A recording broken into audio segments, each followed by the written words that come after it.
Hello बच्चों, मैं लखन सैनी राजस्थान सरकार और वेदांता के CSR इनिशिएटिव ई कक्षा में आप सबका स्वागत करता हूं, जिसके टेक्निकल पार्टनर हैं मिशन ज्ञान। बच्चों, आज हम शुरू करेंगे कक्षा 10 की गणित की पाठ्य पुस्तक का अध्याय 13 पृष्ठीय क्षेत्रफल और आयतन। भाग 1 में हम चर्चा करेंगे कि पृष्ठीय क्षेत्रफल और आयतन होता क्या है, कैसी आकृतियों के पृष्ठीय क्षेत्रफल और आयतन हमें ज्ञात करने हैं, और बच्चों इन आकृतियों के पृष्ठीय क्षेत्रफल और आयतन ज्ञात करने के लिए कौन कौन से सूत्र हमारे को याद होने चाहिए। तो आप अपनी नोटबुक और पेन तैयार रखिए बच्चों, हर एक बात को ध्यान से समझते हुए नोट कीजिएगा और बाद में दोहराइएगा ज़रूर। देखिए, जिन आकृतियों के पृष्ठीय क्षेत्रफल और आयतन की हम बात करने वाले हैं वे हैं बच्चों घन, घनाभ, बेलन, शंकु, गोला इत्यादि। अब आप कहेंगे कि सर कक्षा 9 में भी हमने इनके पृष्ठीय क्षेत्रफल और आयतन की गणना करना सीख लिया था, तो इस अध्याय में अलग क्या है? बच्चों, इस अध्याय में अलग ये बात है कि वहां हमने इन आकृतियों के पृष्ठीय क्षेत्रफल और आयतनों की चर्चा की थी। कब? अलग अलग, जब ये आकृतियां एक दूसरे के साथ संयोजित नहीं थी। कक्षा 10 में हम उन आकृतियों के, उन ठोस आकृतियों के पृष्ठीय क्षेत्रफल और आयतनों की गणना करेंगे जब जो ठोस आकृतियां इन सभी ठोसों के संयोजन से बनी हुई होगी। आपको मेरी बात समझ में आई? इनकी अलग अलग पृष्ठीय क्षेत्रफल और आयतन की गणना के सवाल हमसे नहीं पूछे जाएंगे इस अध्याय में। इस अध्याय में हमसे पूछा जाएगा इन आकृतियों के संयोजनों से बनी ठोस आकृतियों के पृष्ठीय क्षेत्रफल और आयतनों के बारे में। एक बार फिर से बच्चों चर्चा कर लेते हैं हम कि इनके पृष्ठीय क्षेत्रफल और आयतन होते क्या हैं। तो देखो, सबसे पहले देखो बच्चों, पृष्ठीय क्षेत्रफल को समझते हैं कि ये जो शब्द है पृष्ठीय क्षेत्रफल, इसका क्या अर्थ है। तो यहाँ दो शब्द हैं, एक तो है पृष्ठीय और एक है क्षेत्रफल। पृष्ठीय का आशय है पृष्ठ, पृष्ठ या फलक, पृष्ठ या फलक या कह लो सरफेस, किसी ठोस के जो पृष्ठ हैं उनके बारे में हमें ज्ञात करना है। क्या? क्षेत्रफल का अर्थ हमें सबको पता है बच्चों, घेरा गया स्थान। क्षेत्रफल का अर्थ क्या होता है? घेरा गया स्थान। तो पृष्ठीय क्षेत्रफल का अर्थ क्या हो जाएगा?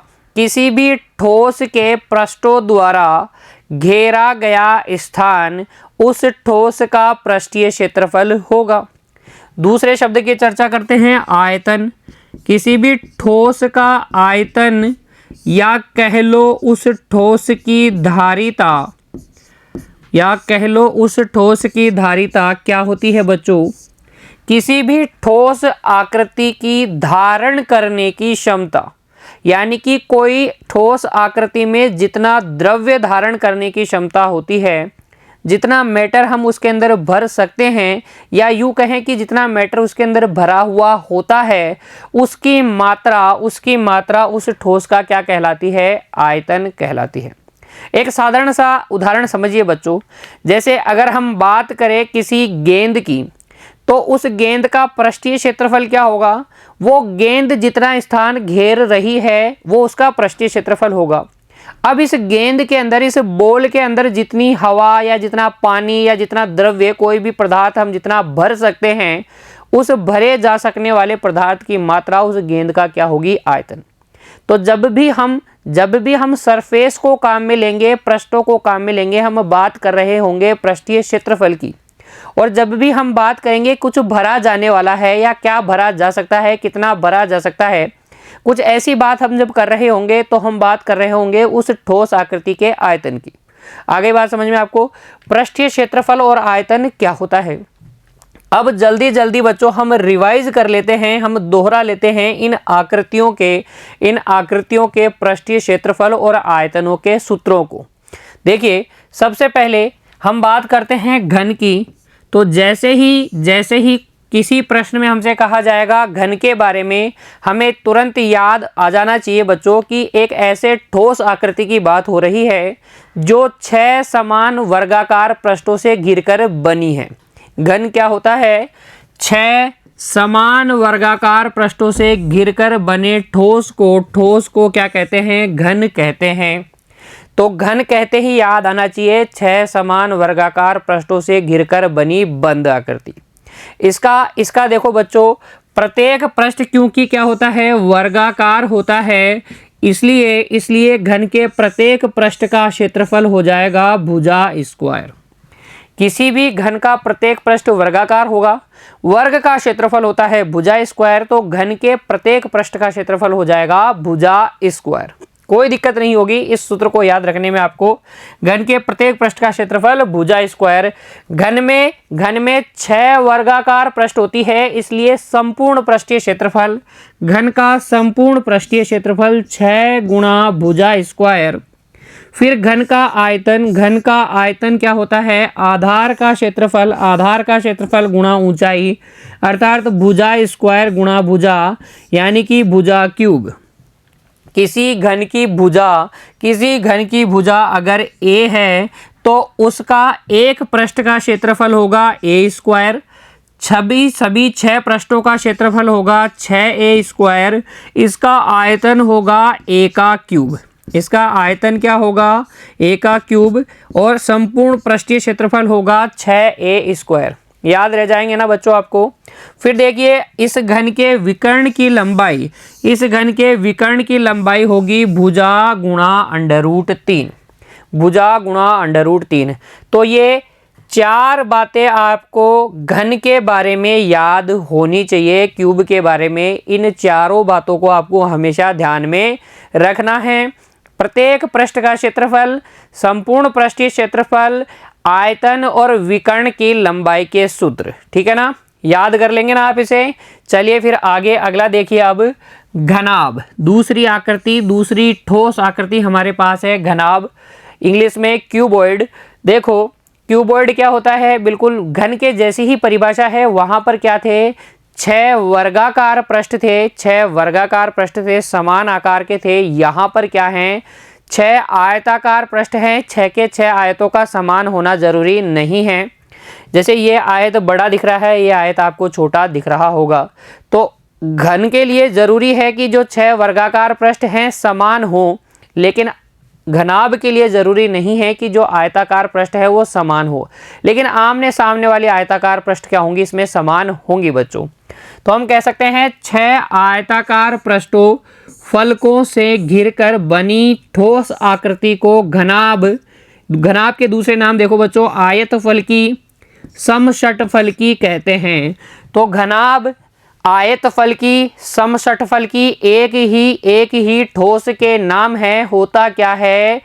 6 आयताकार पृष्ठों से घिरकर बनी ठोस आकृति होता है घनाभ, ठीक है ना? देखिए अगर किसी घनाभ की लंबाई L है, चौड़ाई B है और ऊंचाई h है, तब घनाभ के आधार का क्षेत्रफल होगा लंबाई गुणा चौड़ाई। ऑब्वियस सी बात है बच्चों। देखो घनाभ के आधार में होगी एक लंबाई और एक चौड़ाई। घनाभ के लिए आप अपने दिमाग में बना लीजिए एक घनाभाकार कमरा। अब अगर हम कमरे के फर्श के क्षेत्रफल की बात करें, यानी कि कमरे के आधार के क्षेत्रफल की बात करें, घनाभ के आधार के क्षेत्रफल की बात करें, तो वहां होगी एक लंबाई और एक चौड़ाई। क्योंकि आधार कैसा है? आयताकार है, इसलिए आधार का क्षेत्रफल होगा लंबाई गुणा चौड़ाई। देखिए इसके आधार का क्षेत्रफल होगा लंबाई गुणा चौड़ाई। और इस घनाभाकार कमरे की अगर मैं बात करूं तो इसकी छत का क्षेत्रफल भी क्या होगा? लंबाई गुणा चौड़ाई। अगर हम इसकी ये दीवार की बात करें, इस एक तरफ वाली दीवार की बात करें, तो लंबाई गुणा ऊंचाई क्षेत्रफल होगा। और इस दीवार के सामने ये वाली दीवार का क्षेत्रफल भी क्या होगा? लंबाई गुणा ऊंचाई ही होगा। अगर हम पीछे वाली दीवार की बात करें तो चौड़ाई गुणा ऊंचाई, और सामने पीछे की दीवार के जो सामने दीवार होगी उसका भी चौड़ाई गुणा ऊंचाई ही क्षेत्रफल होगा। आगे बात समझ में? तो पृष्ठ कौन सी है इस पर डिपेंड करता है कि घनाभ की कौन सी पृष्ठ का क्षेत्रफल क्या होगा। क्योंकि घनाभ में होती है एक लंबाई, एक होती है चौड़ाई और एक होती है ऊंचाई। लंबाई, चौड़ाई और ऊंचाई। तो आधार का क्षेत्रफल लंबाई गुणा चौड़ाई और छत का क्षेत्रफल लंबाई गुणा चौड़ाई, दीवारों का क्षेत्रफल, ये 4 दीवारें होंगी उसके हिसाब से दीवारों का क्षेत्रफल होगा बच्चों। ठीक है। अगर हम बात करें घनाभ के संपूर्ण पृष्ठीय क्षेत्रफल की, तो संपूर्ण पृष्ठीय क्षेत्रफल के लिए हम इन सबको जोड़ लेंगे, इन सबको जोड़ लेंगे तो ये हमारे पास आएगा 2LB, LB देखो ये LB, ये भी LB तो 2LB plus 2LH plus 2BH, 2 common ले लो, उभयनिष्ठ ले लो तो LB plus BH plus HL लिख सकते हैं क्या, LB ये रहा, BH ये रहा, HL ये रहा।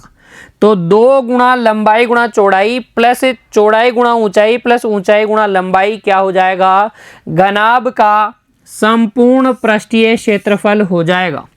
तो आधार का क्षेत्रफल लंबाई गुणा चौड़ाई संपूर्ण पृष्ठीय क्षेत्रफल 2 ब्रैकेट L गुणा B प्लस B गुणा H प्लस H गुणा L। ठीक है ना।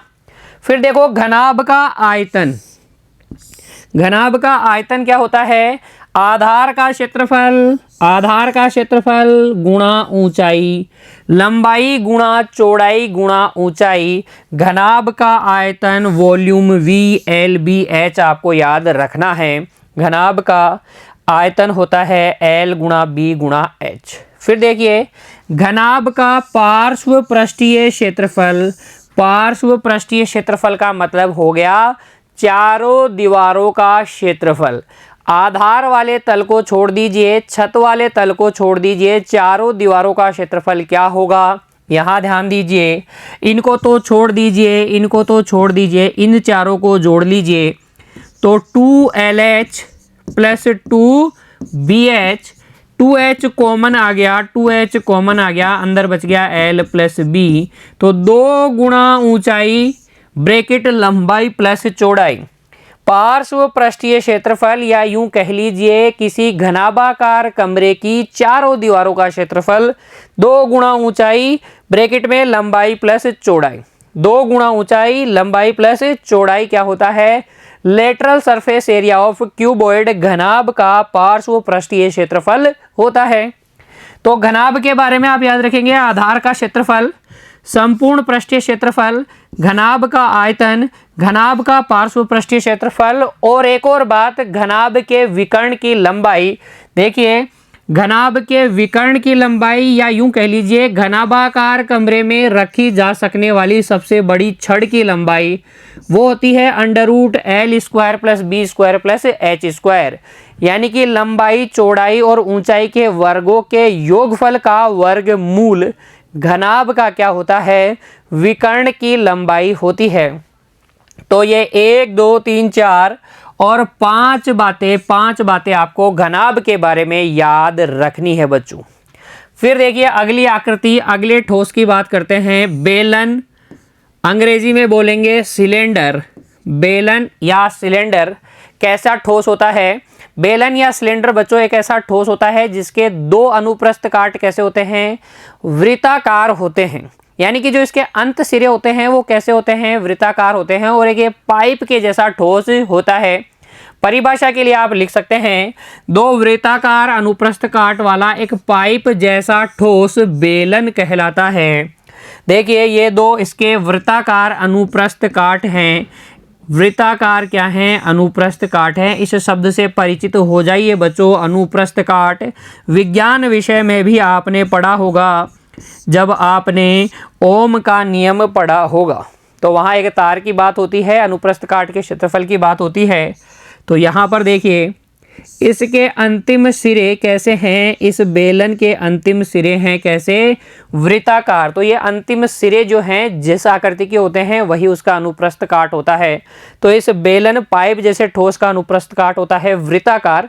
2 वृत्ताकार अनुप्रस्थ काट वाला एक पाइप जैसा ठोस बेलन होता है।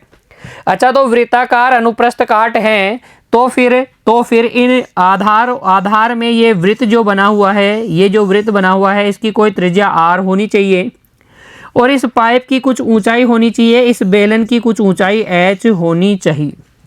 अब अगर आपके पास बेलन के आधार की त्रिज्या r है, आधार यानी ये अनुप्रस्थ काट जिसकी बात हम कर रहे हैं वो, अगर आधार की त्रिज्या, आधार में जो वृत्त है उसकी त्रिज्या r है और ऊंचाई h है, तब हम इसके पृष्ठीय क्षेत्रफल और आयतन की गणना कर सकते हैं बच्चों। देखिए, ध्यान दीजिए, ध्यान दीजिए, यदि एक बेलन या कह दीजिए लंबवृत्तीय बेलन, बेलन कहेंगे तो भी आपको क्या समझना है, लंबवृत्तीय बेलन ही समझना है।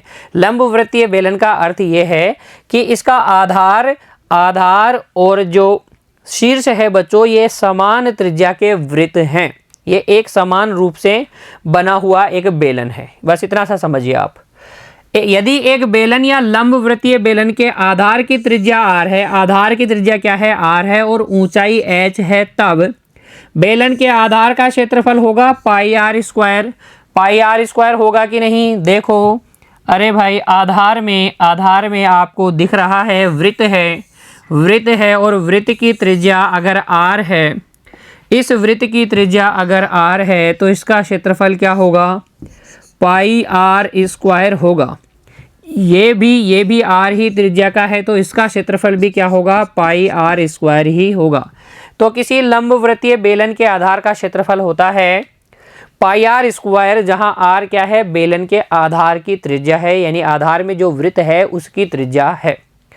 बेलन के वक्र पृष्ठ का क्षेत्रफल क्या होता है, 2 पाई आर एच। क्या होता है, 2 पाई आर एच। इसे भी समझो बच्चों, जरा अपने दिमाग में एक पाइप बना लो।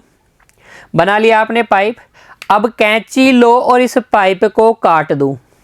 इस पाइप को काट दो बच्चों इस तरीके से, और काट के जब आप इसको स्प्रेड करोगे, फैलाओगे, तो आपको नजर आ जाएगा कुछ इस प्रकार का आयत। ये माइंड में आपको करना है। पाइप आप लिए, पाइप को आपने काटा एक तरफ से और फिर उसको खोल दिया तो क्या एक आयत बन गया। अब ध्यान दीजिएगा, अगर इस बेलनाकार पाइप की ऊंचाई h है तो इस आयत की ये जो चौड़ाई होगी वो h होगी, है ना। और ये जो लंबाई है बच्चों, ये जो लंबाई है इस आयत की, वो क्या ये परिधि के बराबर होगी। जरा दिमाग लगाओ, जरा दिमाग लगाओ। जब आपने इस पाइप को काटा था, जो गोल गोल वाला पथ था वही तो फैल के लंबा हो गया, वही तो फैल के लंबा हो गया। यानी कि ये जो परिधि थी वास्तव में 2 पाई आर, वही अब क्या हो गई, लंबाई हो गई। और ये जो क्षेत्र है ना बच्चों, ये जो क्षेत्र, इन वृत्ताकार भागों को अगर हम छोड़ दें तो ये जो क्षेत्र है, इसी क्षेत्र को बोलते हैं वक्र पृष्ठ, बेलन का वक्र पृष्ठ। और वही आपको देगा ये आयत का क्षेत्रफल। तो वक्र पृष्ठ का क्षेत्रफल इस प्रकार से, ये जो आयत आपको प्राप्त होगा इसका क्षेत्रफल होगा। तो बेलन के वक्र पृष्ठ का क्षेत्रफल हो जाएगा 2 पाई आर, लंबाई गुणा चौड़ाई h। वक्र पृष्ठ का क्षेत्रफल हो जाएगा 2 पाई आर h।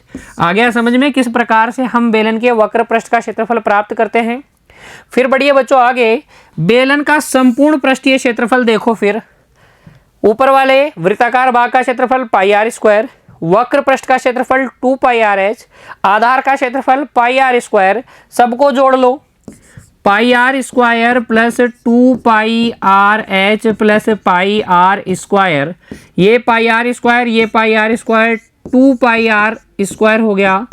और ये वक्र पृष्ठ का क्षेत्रफल 2 पाई आर एच, दोनों में से 2 पाई आर कॉमन ले लो, अंदर बच जाएगा r प्लस एच। तो किसी बेलन की त्रिज्या, बेलन के आधार की त्रिज्या r है, ऊंचाई अगर h है, तो उसका संपूर्ण पृष्ठीय क्षेत्रफल होगा 2 पाई r bracket r plus h, या आप फ्लुएंट बनाने के लिए बोल सकते हैं 2 पाई r h प्लस r। देखिए, बेलन का संपूर्ण पृष्ठीय क्षेत्रफल 2 पाई r h प्लस r, बेलन का संपूर्ण पृष्ठीय क्षेत्रफल 2 pi r h plus are. अंत में मैं आपको ट्रिक भी बताऊंगा कैसे ये आपको सारे सूत्र याद रखने हैं, तो घबराने की कोई आवश्यकता नहीं है बच्चों। इतने सारे सूत्र हो गए, कैसे याद रखोगे, मैं ट्रिक बता दूंगा आपको। बेलन का आयतन क्या होता है, वही आधार का क्षेत्रफल गुणा ऊंचाई। आधार का क्षेत्रफल बेलन का क्या है, पाई आर स्क्वायर, ऊंचाई क्या है एच, तो बेलन का आयतन हो जाएगा pi r square h, pi r square h. क्या क्या बातें आप याद रखेंगे बेलन के बारे में, आधार का क्षेत्रफल बेलन के वक्र पृष्ठ का क्षेत्रफल, बेलन का संपूर्ण पृष्ठीय क्षेत्रफल और बेलन का आयतन। ठीक है ना। ये 4 बातें आपको बेलन के विषय में याद रखनी है। बेलन होता क्या है? 2 वृत्ताकार अनुप्रस्थ काट वाला एक पाइप जैसा ठोस बेलन होता है। ठीक है ना बच्चों, लिख लेंगे आप इसे। और फिर देखिए आगे, अब हम चर्चा करते हैं अगले ठोस आकृति की, खोखला बेलन, होलो सिलेंडर। तो खोखला बेलन क्या होगा? देखो, यदि किसी बेलन, अच्छा बच्चों, जब भी मैं बेलन बोल रहा हूं तो आपको एक ठोस बेलन ही सोचना है। बेलन कहा जा रहा है, इसका मतलब ठोस। जब तक कि आपसे ये नहीं कहा जाए कि दिया गया बेलन खोखला है, तब तक आपको उसको क्या मानना है? ठोस मानना है। बिना कहे भी ठोस ही मानना है। ठोस बेलन कहे तो ठोस मानना ही मानना है। तो यदि किसी बेलन के भीतर से द्रव्य मैटर हटा लें, अगर कोई ठोस बेलन है उसमें से हमने एक बेलनाकार ठोस हटा लिया, बेलनाकार द्रव्य हटा लिया, तो प्राप्त खोखला ठोस जो होगा खोखला बेलन कहलाएगा। यहाँ पर आप देखो, पहले ये क्या था? इस प्रकार से ये पूरा एक ठोस बेलन था। ये एक ठोस बेलन था बच्चों। और हमने क्या किया? इसके अंदर से एक छोटू बेलन हटा लिया। इसके अंदर से एक छोटू बेलन हटा लिया।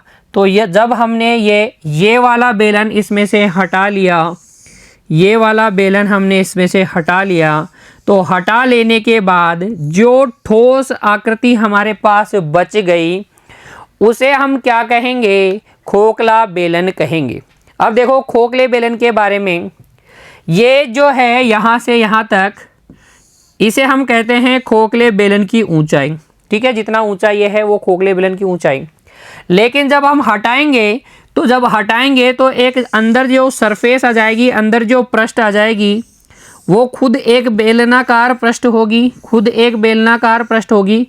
और इस अंदर वाले बेलन की त्रिज्या, छोटी त्रिज्या होगी R2, और बाहर की जो पृष्ठ है उससे जो बेलन आपको मिला हुआ है वो बड़ा बेलन होगा, और इसके आधार की जो त्रिज्या होगी वो क्या होगी? R1। तो R1 को हम बोलेंगे खोखले बेलन की बाह्य त्रिज्या या बड़ी त्रिज्या। R2 खोखले बेलन की अंतः त्रिज्या, अंदर वाले बेलन की त्रिज्या या छोटी त्रिज्या। H क्या है बच्चों? खोखले बेलन की ऊंचाई। और अगर आपके पास R1, R2 और H है तो फिर आप इस खोखले बेलन के पृष्ठीय क्षेत्रफल और आयतन की गणना आसानी से कर लेंगे। पहले थोड़ा विचार कीजिए, इस बेलन में, खोखले बेलन में पृष्ठ कहाँ हैं? तो पृष्ठ है, देखो, एक तो इस रिंग में नीचे की तरफ ये जो वलय है यहाँ पर पृष्ठ है, यहाँ पर आप टच कर सकते हो। ऊपर इस वलय में आप टच कर सकते हो। ये बाहर की ओर वक्राकार जो भाग है, वक्र भाग है बाहर की ओर, वहाँ आप हाथ लगा सकते हो, टच कर सकते हो। अंदर एक वक्र पृष्ठ है। तो अगर हम बात करें बेलन की पृष्ठों की, खोखले बेलन की पृष्ठों की, तो 2 तो इसके अंदर हैं वृत्ताकार वलय और 2 इसके अंदर क्या है? वक्र पृष्ठ। देखिए खोखला बेलन है तो अंदर की तरफ एक वक्र पृष्ठ होगी और एक वक्र पृष्ठ बाहर की ओर होगी, और इन दोनों वक्र पृष्ठों के ऊपर की ओर एक वलय होगी और एक नीचे की तरफ वलय होगी। क्या आप अज्यूम कर पा रहे हैं? आपके दिमाग में फोटो बन रही है? खोखले बेलन का चित्र आप बना पा रहे हैं? बनाने की कोशिश कीजिए बच्चों कि किस बेलन की बात मैं कर रहा हूं, तब आपको आसानी से सूत्र याद रहेंगे। अगर देखिए ये खोखला बेलन है और खोखले बेलन की बाह्य त्रिज्या R1 है, बड़ी त्रिज्या R1 है, अंतः त्रिज्या R2 है, छोटी त्रिज्या R2 है, ऊंचाई H है, तब खोखले बेलन के आधार पर बनी वलय का जो क्षेत्रफल होगा, वलय का क्षेत्रफल क्या होता है बच्चों? हम सभी जानते हैं, बाहर वाले वृत्त के क्षेत्रफल में से पाई R1 स्क्वायर में से पाई R2 स्क्वायर हम घटा लेंगे, तो इस वलय का क्षेत्रफल हमारे पास आ जाएगा। और इसे हम लिख सकते हैं पाई उभयनिष्ठ लेके R1 का स्क्वायर माइनस R2 का square, a square minus b square क्या होता है? ए प्लस बी और गुणा में ए माइनस बी। तो ये हो गया खोखले बेलन के आधार पर बनी वलय का क्षेत्रफल। ऐसी ही एक वलय इस खोखले बेलन के ऊपरी भाग पे भी होगी, उसका क्षेत्रफल भी यही होगा बच्चों। ठीक है, फिर आगे देखिए, खोखले बेलन के वक्र पृष्ठ का क्षेत्रफल, खोखले बेलन के वक्र पृष्ठ का क्षेत्रफल। अब खोखले बेलन में वक्र पृष्ठ कहाँ कहाँ होगी, एक बाहर की ओर और एक अंदर की ओर। तो आंतरिक वक्र पृष्ठ का क्षेत्रफल और बाह्य वक्र पृष्ठ का क्षेत्रफल दोनों को जोड़ लेंगे तो खोखले बेलन का संपूर्ण वक्र पृष्ठ आ जाएगा। याद रखिए मैंने कहा है संपूर्ण वक्र पृष्ठ, न कि संपूर्ण पृष्ठीय क्षेत्रफल। मैंने संपूर्ण वक्र पृष्ठ बोला है। संपूर्ण वक्र पृष्ठ क्या होगा, आंतरिक वक्र पृष्ठ का क्षेत्रफल प्लस बाह्य वक्र पृष्ठ का क्षेत्रफल। आंतरिक वक्र पृष्ठ का क्षेत्रफल होगा 2πr2h और बाह्य वक्र पृष्ठ का क्षेत्रफल होगा 2πr1h। ठीक है, 2πh उभयनिष्ठ ले लेंगे तो 2πh r1 प्लस r2, तो ये हो गया खोखले बेलन के वक्र पृष्ठ का क्षेत्रफल। फिर देखो खोखले बेलन का संपूर्ण पृष्ठीय क्षेत्रफल। संपूर्ण पृष्ठीय क्षेत्रफल कैसे करेंगे भाई, ये वक्र पृष्ठ का क्षेत्रफल है। संपूर्ण वक्र पृष्ठ के क्षेत्रफल में ऊपर और नीचे जो वलय हैं दोनों वलयों का क्षेत्रफल हम जोड़ देंगे।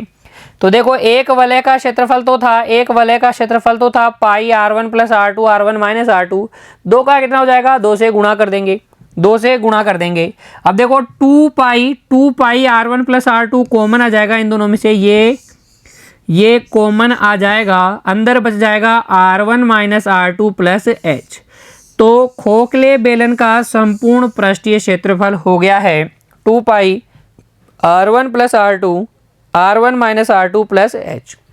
खोखले बेलन के बारे में ये 3 बातें आपको याद रखनी हैं। आधार पर बनी वलय का क्षेत्रफल, खोखले बेलन का वक्र पृष्ठ का क्षेत्रफल, संपूर्ण पृष्ठीय क्षेत्रफल, और अब हम याद रखेंगे खोखले बेलन का आयतन। वो भी आसान है, बड़े वाले बेलन में से छोटे वाले बेलन का आयतन आप घटा दें।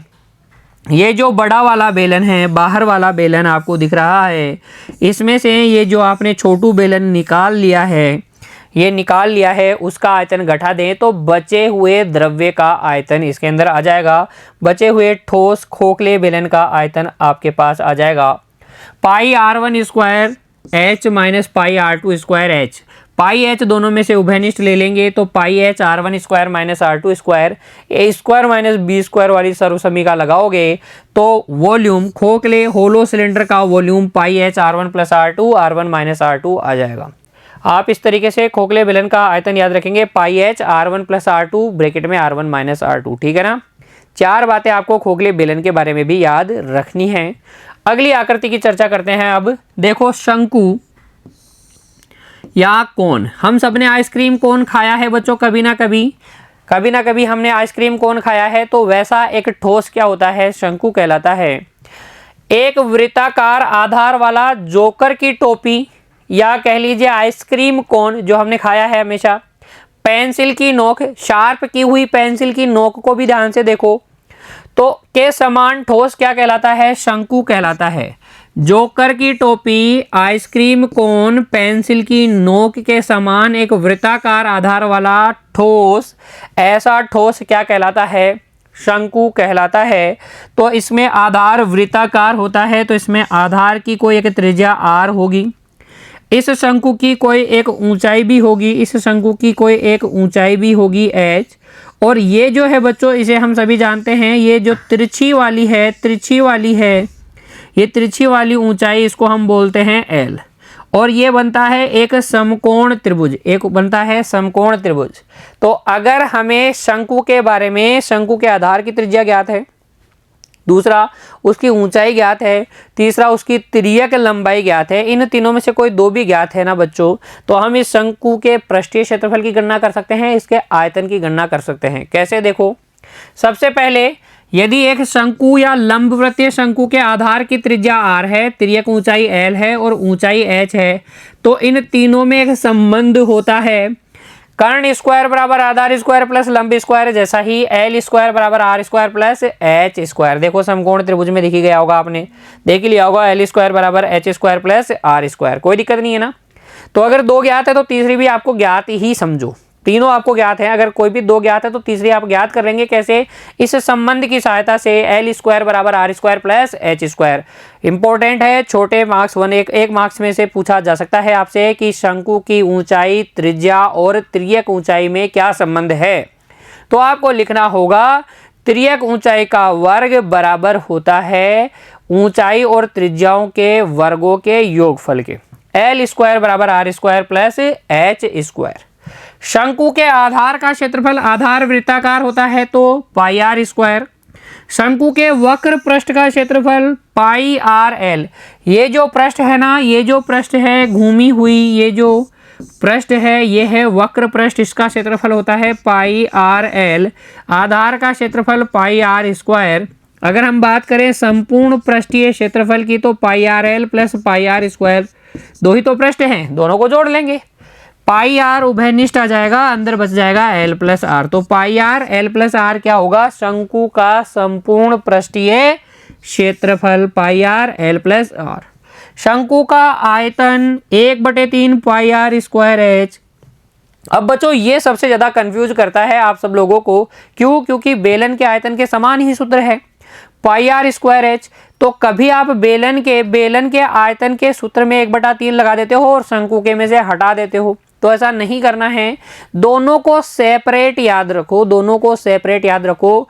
शंकु में 1/3 आएगा, शंकु का आयतन 1/3 पाई आर स्क्वायर एच, बेलन के आयतन का सूत्र पाई आर स्क्वायर एच। तो आपको मिक्स नहीं करना है, याद रखना है शंकु के आयतन का सूत्र होता है 1/3 पाई आर स्क्वायर एच, जबकि बेलन के आयतन का सूत्र होता है पाई आर स्क्वायर एच। शंकु वाले के साथ 1/3, बेलन वाले के साथ 1/3 नहीं बच्चों। शंकु के बारे में आप ये पांचों बातें याद रखेंगे, शंकु के बारे में आप ये पांचों बातें याद रखेंगे। और फिर देखिए अगली ठोस आकृति, गोला, स्पेयर, गेंद जैसा कोई ठोस क्या कहलाता है, गोला कहलाता है। और अगर इसकी त्रिज्या आपको ज्ञात है तो इसके बारे में आप सब कुछ बता सकते हैं, इसका पृष्ठीय क्षेत्रफल बता सकते हैं, इसका आयतन भी बता सकते हैं। देखो गोले के बारे में दो ही बातें आपको याद रखनी है। गोले का पृष्ठीय क्षेत्रफल 4 पाई आर स्क्वायर, गोले का आयतन 4/3 पाई आर क्यूब, यहाँ पाई आर स्क्वायर। गोले का पृष्ठीय क्षेत्रफल 4 पाई आर स्क्वायर, गोले का आयतन 4/3 पाई आर क्यूब। दो बातें आपको याद रखनी है। अगला अर्धगोला, हेमी स्पेयर। तो अगर गोले को दो समान भागों में काटोगे तो प्रत्येक भाग क्या होगा, एक अर्धगोला होगा। अर्धगोले के बारे में आपको याद रखना है, अर्धगोले की जो त्रिज्या होती है वही होती है अर्धगोले की ऊंचाई भी, वही होती है अर्धगोले की ऊंचाई भी। इसके अंदर ये तो होता है वृत्ताकार भाग, तो इसका क्षेत्रफल तो होगा पाई आर स्क्वायर। अर्धगोले के आधार का क्षेत्रफल पाई आर स्क्वायर। ये होती है इसकी वक्र पृष्ठ। गोले का पूरा गोला था तो 4 पाई आर स्क्वायर, वक्र पृष्ठ का क्षेत्रफल 2 पाई आर स्क्वायर अर्धगोले के लिए। संपूर्ण पृष्ठीय क्षेत्रफल दोनों को जोड़ लेंगे तो 3 पाई आर स्क्वायर। और इसका जो आयतन होता है बच्चों वो होता है 2/3 pi r cube, 2/3 pi r cube. तो तीन बातें आप याद रखेंगे। अर्धगोले का वक्र पृष्ठीय क्षेत्रफल 2 पाई आर स्क्वायर, अर्धगोले का संपूर्ण पृष्ठीय क्षेत्रफल 3 पाई आर स्क्वायर, अर्धगोले का आयतन 2/3 pi r cube, 2/3 pi r cube. देखिए बच्चों आज हमने जिन ठोस आकृतियों के पृष्ठीय क्षेत्रफलों और आयतनों की चर्चा की, एक बार उनको वापस से समझिए। घन, फिर हमने चर्चा की घनाभ, फिर हमने चर्चा की बेलन, बेलन के अंदर ही हमने चर्चा की खोखले बेलन की, खोखले बेलन की। उसके बाद में हमने चर्चा की शंकु की, उसके बाद में हमने चर्चा की गोले की, और गोले में ही हमने चर्चा की अर्धगोले की। ठीक है, तो ये जो ठोस आकृतियों की चर्चा हमने की है बच्चों, इन ठोस आकृतियों के संयोजनों के पृष्ठीय क्षेत्रफल और आयतनों की गणना करनी है हमें। तो इनके पृष्ठीय क्षेत्रफल और आयतनों के सूत्र हमें अच्छे से याद कर लेने हैं। कैसे याद करेंगे बच्चों, एक बार आप इस वीडियो को देखें, समझने का प्रयास करें और फिर बच्चों याद करके लिखें। ट्रिक क्या है, याद करके लिखना। जब आप सूत्रों को एक बार याद कर लेंगे अच्छे से, तो पहले घन के सारे सूत्र लिखिए, फिर घनाभ के सारे सूत्र लिखिए, फिर बेलन के और खोखले बेलन के सारे सूत्र लिखिए, फिर शंकु के सारे सूत्र लिखिए, गोले और अर्धगोले के सारे सूत्र लिखिए और खुद की जांच कीजिए कि आपको याद हुआ या नहीं। जब तक याद न हो तो एक बार नहीं, दो बार नहीं, तीन बार नहीं बच्चों, कई बार आप लिखिए जब तक कि आपको याद न हो जाए।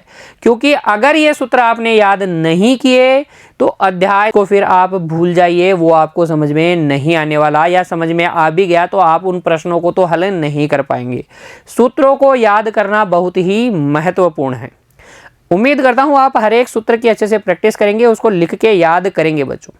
मिलते हैं बच्चों अगली कक्षा में, तब तक के लिए आप पढ़ते रहिए, खुश रहिए, धन्यवाद।